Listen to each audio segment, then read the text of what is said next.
Hello， 大家好，我是议员。这次非常有幸的受到官方邀请介绍 1.0.87 版本的更新，所以今天的影片你们所看到的画面全部都是在测试服里面出现的。如果是在正式服的话，可能需要等到后续更新之后才会出现。然后废话不多说，我们正式进入主题。当然，这一次更新最重要的就是新的地图、新的剧本《不列颠之王》。在之前我就跟大家透露过，这一次新的地图可能不是正方形，而是不规则形的，就如我所猜测的一样。为了让大家更方便的去查看，我额外去制作了一个更简单的地图给大家看。在之前的公告里面有介绍过，如果你们要自行选择要在哪个阵营的话，首先你们的潜质分数肯定要比较高一点才可以自己选择。画面上你们所看到的诺森布里亚、东岸格里亚都是属于维京人的，另外威塞克斯跟麦西亚都是属于英军的。每个不同的阵营都有属于自己的争议。英军的阵营都比较偏向于工兵的提升，维京人的阵营都比较偏向于步兵的阵力提升。那我们来详细说一下这个地图。首先，这个地图的设计虽然看起来是方形的，但实际上是不规则的。关卡的位置我全部都是用黑色的数字，至于一些红色的数字都是一些圣堂、圣地、圣殿。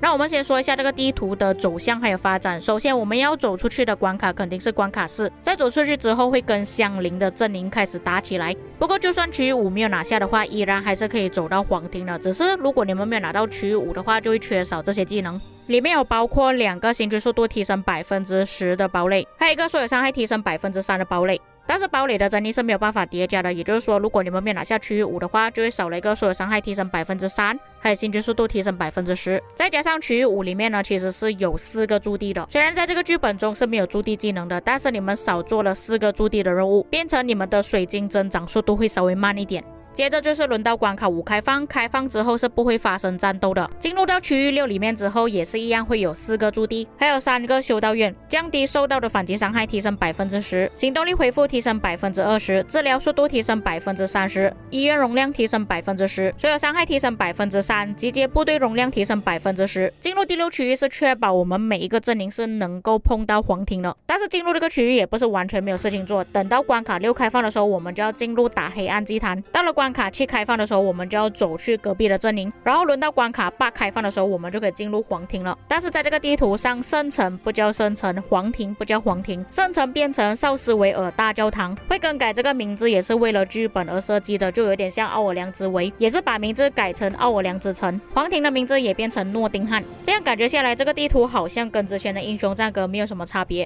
事实上还是有差别的。在这个地图中，除了初始行省之外，都拥有不列颠城镇跟维京城镇。就像画面上我已经勾选了不列颠城镇，在地图上就会显示蓝色的城镇，但是只会出现在维京的那一方而已。如果是在关卡4外面，也就是第5区的话，就会有一个不列颠的，一个是维京的城镇。当城镇开放的时候，我们就可以攻击城镇里面的所有居民，可以获得劫掠值。城镇会有2个阶段，开放期间就会持续8个小时开放。敌对阵营可以进入并且洗劫城镇，这里所谓的敌对就是不列颠打维京，维京打不列颠。重建期或保护期持续64个小时。就有点像野蛮人据点，当你们攻击了之后，它就会进入重建期，没有攻击过的话就会进入保护期。简单的来说，就是在这64个小时里面，你们是没有办法攻击的。在开放期间，你们是可以通过攻击所有的军队、摧毁建筑物等方式获得劫掠值。累积达到100点劫掠值之后，城镇就会进入劫掠中的状态，也就是归属于那些敌对的阵营。该阵营的玩家可以通过劫掠中心建筑物获得奖励。劫掠中的城镇只能归属一个阵营拥有。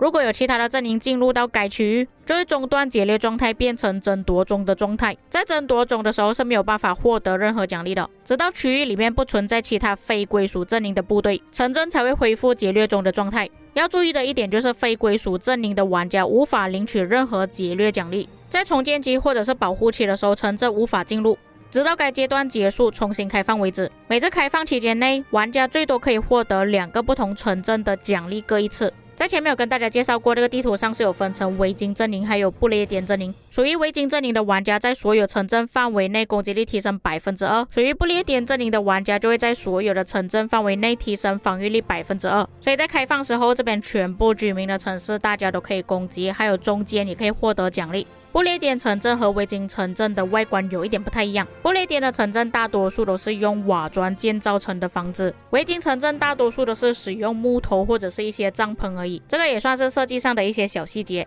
在之前的介绍中也是有提到这一次的剧本是有兵法卡的，但是这一次的兵法卡获得的方式有点不太一样，你们要去商店那边购买才可以获得，需要用兵法点来购买兵法卡。那么我这个界面上是没有办法看到任何的信息的，但是以我以往玩过神级妙册的经验来看，应该也是有区分成野战集结驻防、辅助增益减益的一些兵法卡。并且这里还有筛选功能，最多可以解锁到6个兵法卡，但是这个解锁呢也不是自己解锁的，而是随着编年史慢慢解锁，所以并不是一次性要求玩家获得大量的兵法点。如何获得兵法点，就是要参加荣誉决斗，由3个玩家组成一个队伍去跟敌方阵营决斗，获得的排名越高，拿到的兵法点就会越多。在介绍完新的剧本之后，接下来我们要介绍这一次的活动，其中有包括艾斯梅拉达的祝祷，还好这一次的奖励是给装备材料，之前我计算过是比较值得的。这一次的奖励还有包括新的皮肤浮影夜宴，因为这一次是万圣节的更新，也是配合主题推出的这个皮肤，步兵攻击力提升 5%， 采集速度提升 5%， 而且这个皮肤晚上会比较好看，月亮也会冒出来。这一次的皮肤主题是蝙蝠，我觉得下一次可以考虑出一个狼人版本的。除了皮肤之外，还有城市里面的一些摆设，不过都是之前的摆设来的。除此之外，还可以获得一些紫色的图纸、装备材料、加速还有宝石等等。这一次的活动还有包括争分夺秒，在完成之后也可以获得许愿币，完成艾斯梅拉达的祝祷。当然，如果获得更高排名的玩家，可以额外获得排名奖励，可以获得金头宝石加速。下一个就是三番问鼎，可以邀请你们的朋友或者是随机匹配，由3个玩家组成一个队伍，进入战场击败更多的敌人，拿到更高的分数就可以获得胜利。并且各位要记得，在这个活动中死掉之后，不代表你直接死掉了，还是会复活的，并且要善用你们的技能，可以更高的概率获得胜利。完成三番问鼎有分成每日还有累积奖励，每天可以获得1个许愿币，如果是累积的话，总共可以获得4个许愿币。当然还有包括金头，还有个人版本的保护物资，玩家可以自行选择难度去挑战，完成挑战之后可以获得许愿币还有其他的奖励。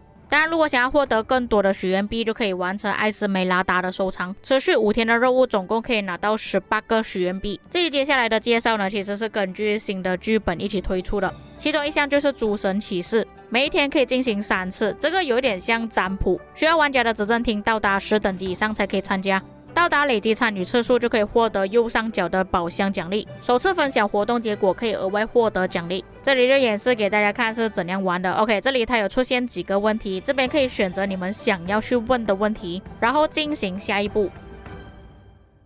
画面上出现的就是鲁恩符文，你们要抽取3个，会帮你预测过去、启示还有发展，然后点击开始，它这边就可以给你们自己去点击慢慢查看每个鲁恩符文代表什么意思。那当然我相信一般玩家应该是看不懂里面写什么东西啦我自己也看不懂，所以如果不要这么麻烦的话，可以直接点击查看结果，它就会直接用一个句子来总结。当然如果你们想要获得额外奖励的话，就可以分享去你们其他的群聊，不管是失落之地、王国还是联盟都可以。在累积完成次数之后就可以获得奖励，有包括一些加速资源星星，最后还有水晶钥匙跟宝石。眼疾手快的拼图也是以这一次的剧本为主题，都是维京统帅朗纳尔、比约恩或者是艾塞尔。完成所有拼图之后也是可以获得加速还有资源。如何获得拼图碎片就要根据这里的任务去完成。这里会有3副拼图，每个拼图都有3个模式需要我们去拼，当然完成越多奖励获得越多。还有就是大家比较期待的初世锋芒，我们可以直接去测试巅峰期的朗纳尔了。这个活动的时间有7天，在这段期间你们可以完全的去试用60等级已经觉醒的朗纳尔，完全不需要投资任何的经验书或者是金头。在试用结束之后真的觉得巅峰期朗纳尔很好用的话，你再丢金头下去也不迟。最后一个活动就是赛罗利的危机推出了新的 boss， 至于传说难度的一些技能呢，我这边就不介绍了，因为每一次的技能都不太一样。那么这个新的 boss 有什么特点呢？其实我在之前的影片中有稍微的透露过，就如我之前猜测的一样，这个新的 boss 呢是有跟班的，但是跟班的属性其实是不一定的，有时候是冰，有时候是雷，有时候是火。根据攻略的说明，如果这些跟班接触到马拉婆婆的话，会帮她恢复兵力，所以玩家们需要在短时间内迅速的把这些跟班给去除掉。但是如果你们要攻击这些跟班的话，只能用同样属性的，就比方说你是雷系的，你就只能攻击雷系的，但如果你是冰系攻击雷系的话，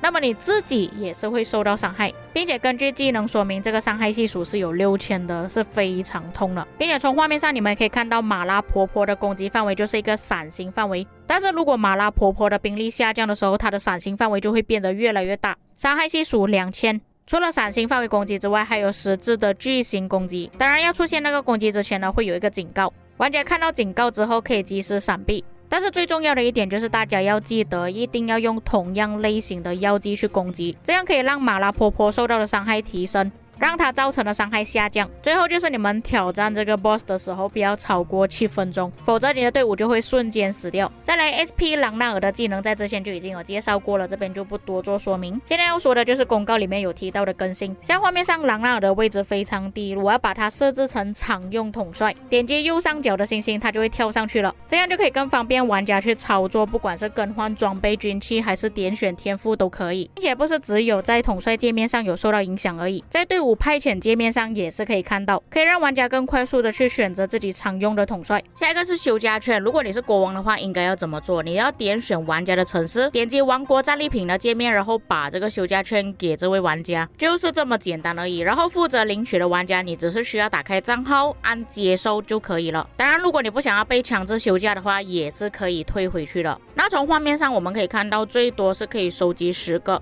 下一次增加休假券的时间呢是47天左右。我个人觉得休假券应该是 KVK 结束之后可以获得一定数量。还有就是这一次更新我个人最满意的就是大地图设计，各位可以看到这个切换画面是有多么流畅。我原本还想说如果这样子切换的话可能会有卡顿一下，比我想象中的还要更好，这样对我们观战地图走势或者是整个地图变化的时候就会更加方便更加清晰。最后要说的就是 VIP 19了，那其实这边攻击力还有训练速度只是提升 5%。VIP 19每天依然还是可以获得3颗金头，不过有多了洗炼石，多出来的 VIP 点数就可以参加至尊大转盘，把 VIP 点数转换成至尊晶石，获得至尊晶石之后就可以去 SVIP 商店那边兑换一些特效，有包括个人信息主题、战争主题、传送特效、行军特效还有城市的特效，并且根据界面来看之后应该会推出更多的主题还有特效。当然这些特效不影响到战斗，纯粹只是为了好看而已。假设各位有多余的 VIP 点数不知道要在哪里花掉的话，不妨去购买这些特效，让你们的部队城市看起来更加漂亮。